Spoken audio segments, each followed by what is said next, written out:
A very good morning and welcome to this live broadcast straight from the Supreme Court grounds. And in exactly 53 minutes, the biggest legal event of the year begins right here. The Court of Appeal, Judge Musinga presiding, is expected to deliver a ruling that has taken about 2 months or a month and a half to write. This is a BBI bill ruling. It's an appeal from the proponents of the BBI who contested the decision of the Constitutional Court to nullify that the attempt to amend the Constitution. We are going to delve into this deep, and we are going to look at the factors that perhaps the judges will be considering now that the ruling is written and is about to be delivered. So I don't think we will be doing anything out of the ordinary.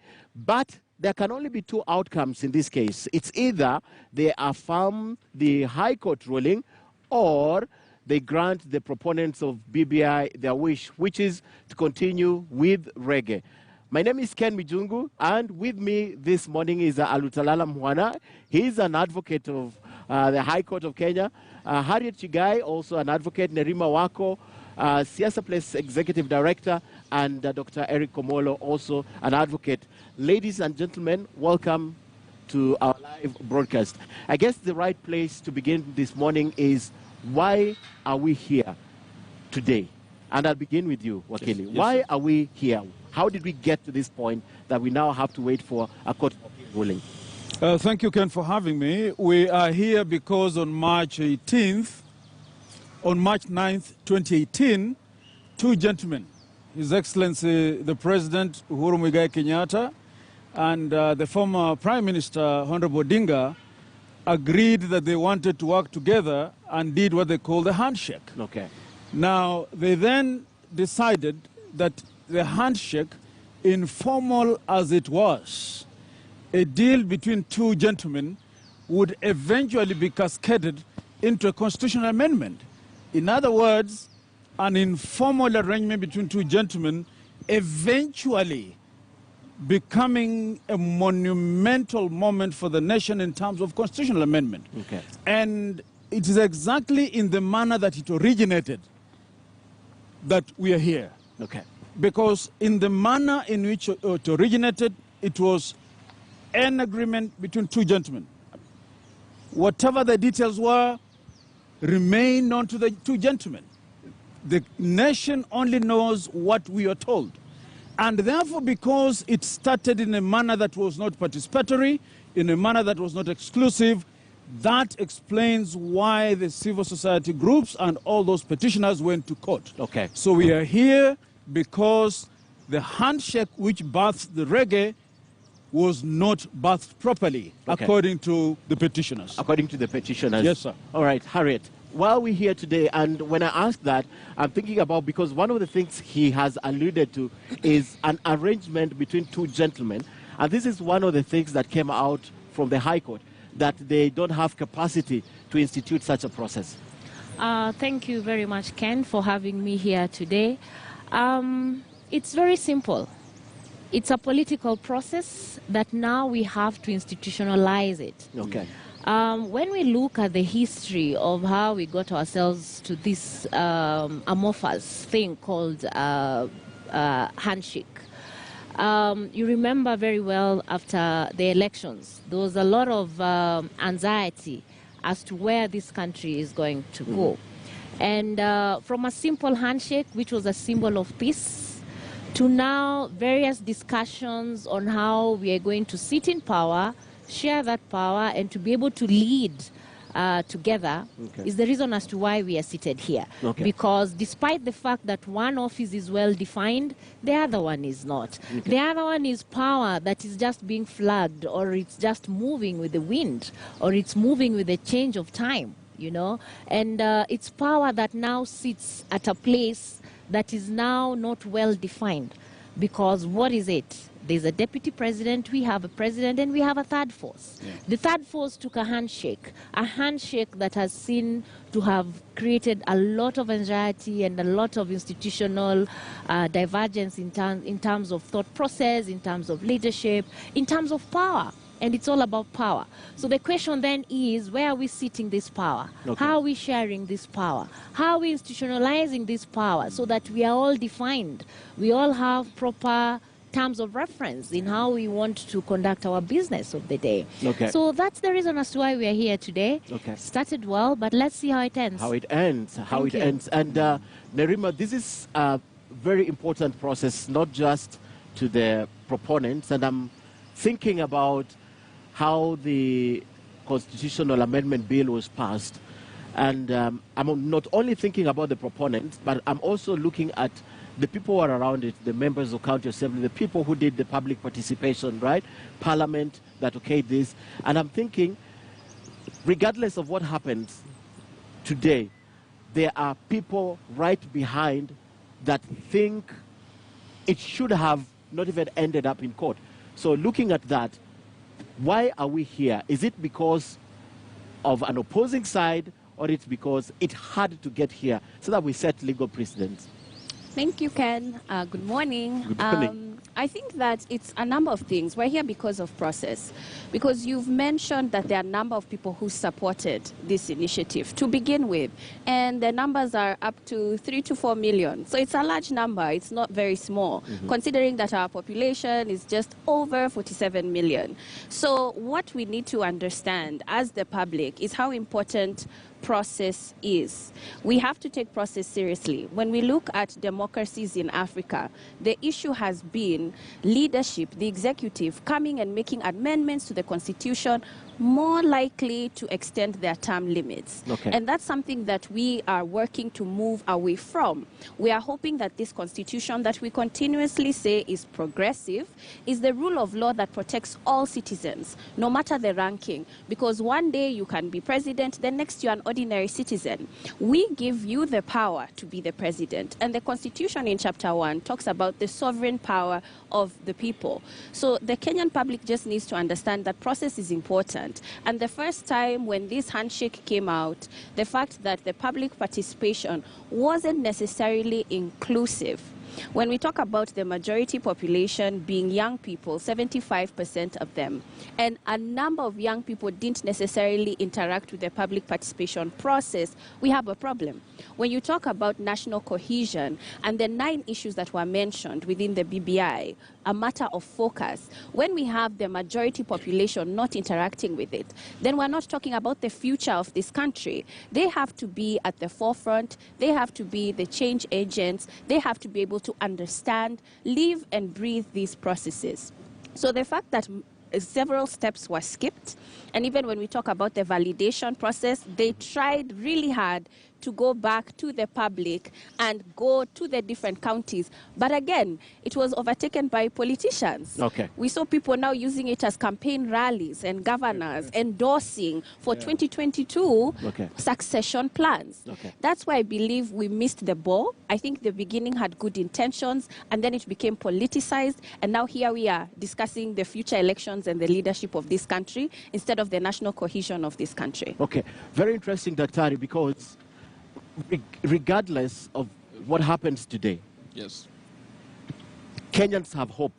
Yes. And one of the things that President Uhuru Kenyatta has said, because he's spoken about that, is he will leave the country to someone who will take care of the country and not someone who will destroy the gains made so far. Yes. One of the things that they need to do that, to bring people together, is this. So people who are watching, who are looking at what's happening today at the Court of Appeal, they'll be watching with that in mind.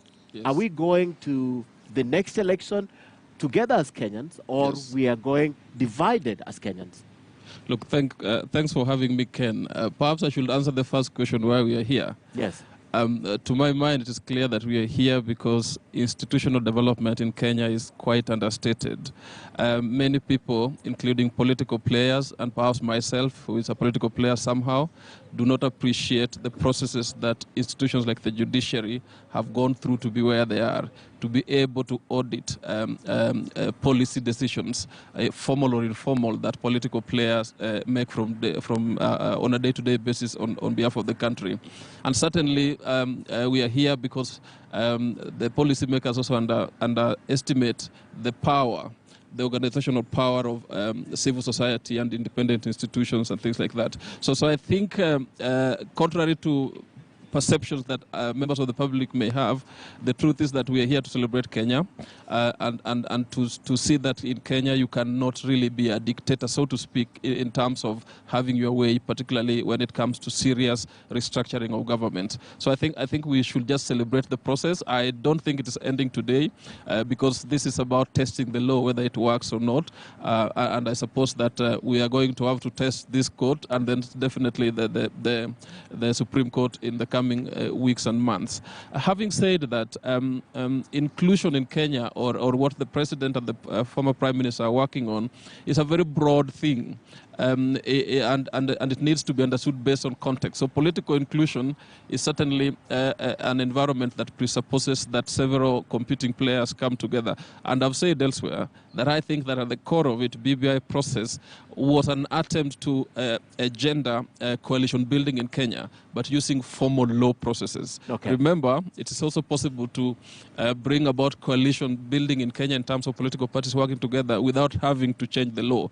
So yes, this is an attempt to look at how we can build coalitions and certainly have an inclusive government going forward, but it should be reminded that's not the only one. And so I don't see either side winning or losing this case as kind of a death knell in terms of trying to achieve inclusion politically and economically, so to speak, in Kenya. How is that possible if this is a contest? How can't you see winners and losers? Because litigation is not necessarily a contest, particularly public interest litigation. Sometimes it's also meant to bring out things that are not really possible to do in a political setting, to test law-making processes, to test, to check other arms of government. And therefore, when you see, for example, the nullification that took place in the High Court, it was not necessarily about BBI proponents and of course opponents. It was more about do we have a system where a decision made elsewhere can be checked at a different institution? So I don't see it as a win or lose situation. I know that, of course, I have several friends who are probably more passionately invested and may, at least in the interim, look at it as a loss. Okay. But I think that a more objective understanding of where Kenya is, where Kenya is coming from, and where we want Kenya to go should appreciate the fact that, no, this is more about how we build our institutions going forward, and the courts remain in any serious democracy or any serious country aspiring to be a democracy, the courts remain that point where such disputes are supposed to be resolved. All right, ladies and gentlemen, the discussion now is open, and the judges with the future of this country in their hands this morning is Court of Appeal President Daniel Musinga, who's the presiding judge, Justices Roslyn Nambuye, Hannah Okwengu, Patrick Kiage, Gatembu Kairu, Fatuma Sichale, and of course Francis Tuyot. Harriet, the evolution of this case, or rather, let me take you back to the handshake. Was this preconceived that this is how we'll end? Or do you think the evolution was just informed by what happened next? When they set out on the 18th of August, just right behind us here, yeah, just right behind us here, right? Yeah. So when they began, did they foresee this? Did they have it at the back of their mind? This is where we're heading. To be very honest, I don't think they had perceived we'll end up here. When you look at how the handshake was crafted, it was a handshake for peace. It was a handshake to allow the sitting president to govern.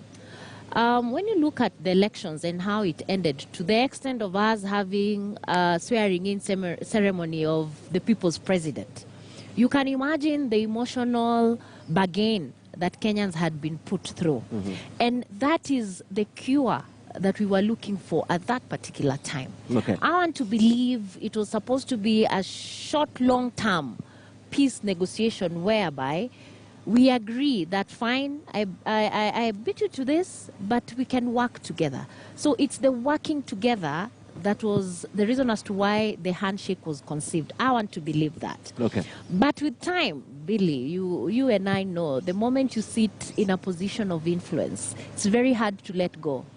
So how do you keep that friendship long enough for you to be able to govern, one, and for two, to enable to have an environment where all Kenyans feel like they were accommodated.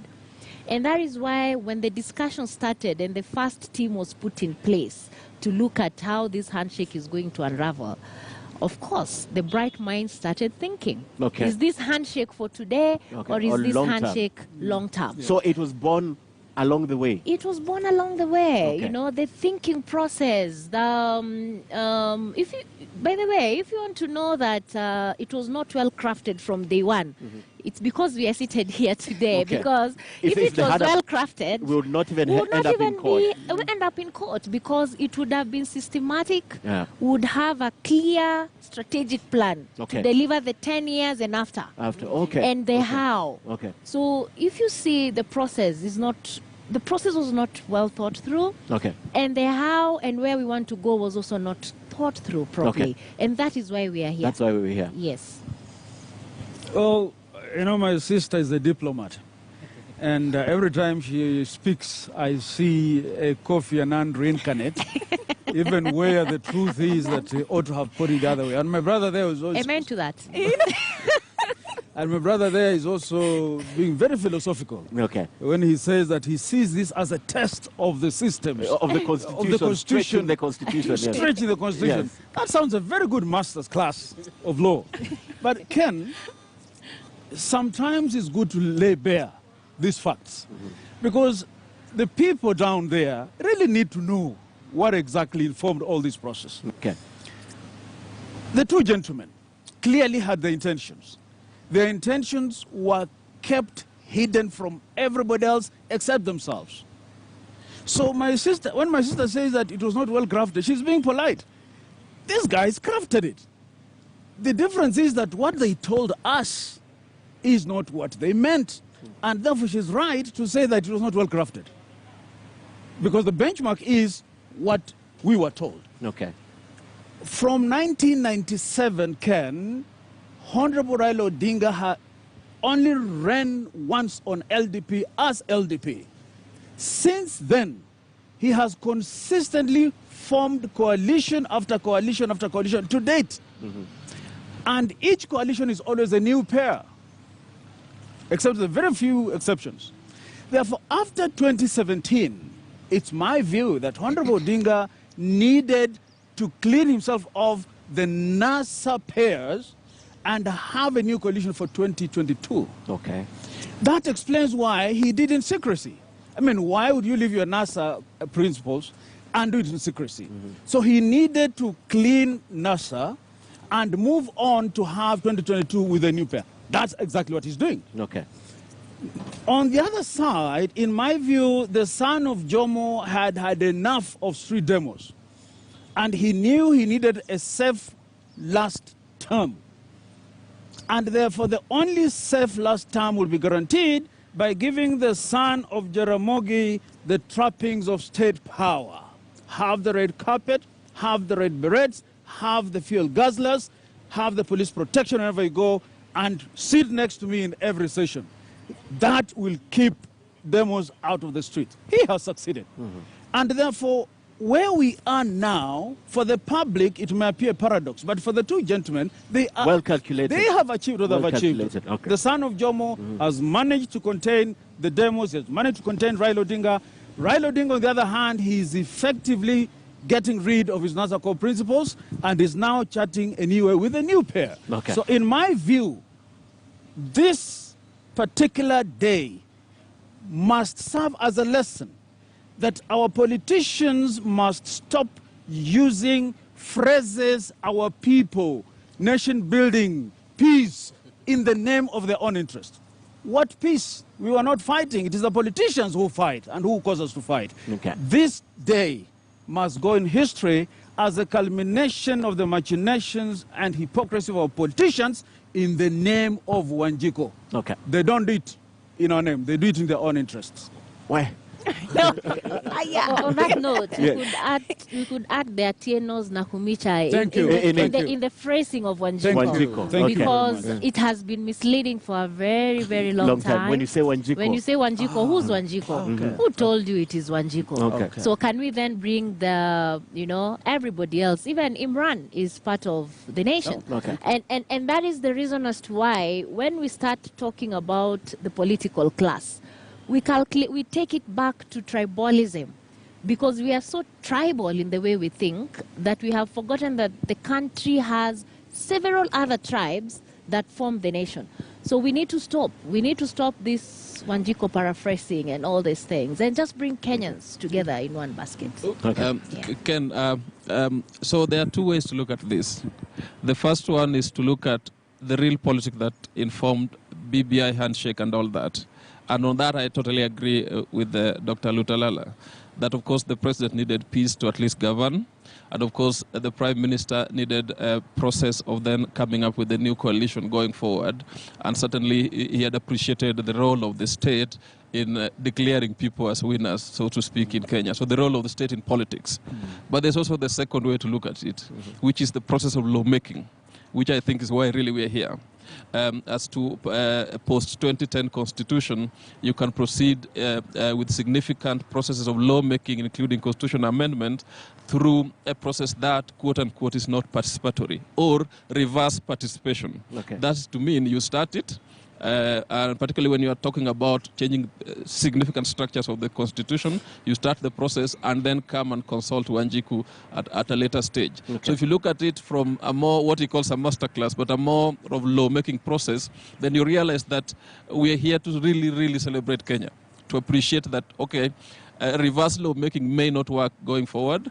We certainly need peace. We certainly need political actors to be able to talk. And speaking for myself, I congratulate them for the handshake because I was here and I saw what was happening at that point and the tension and the need for the country to have some level of conversation.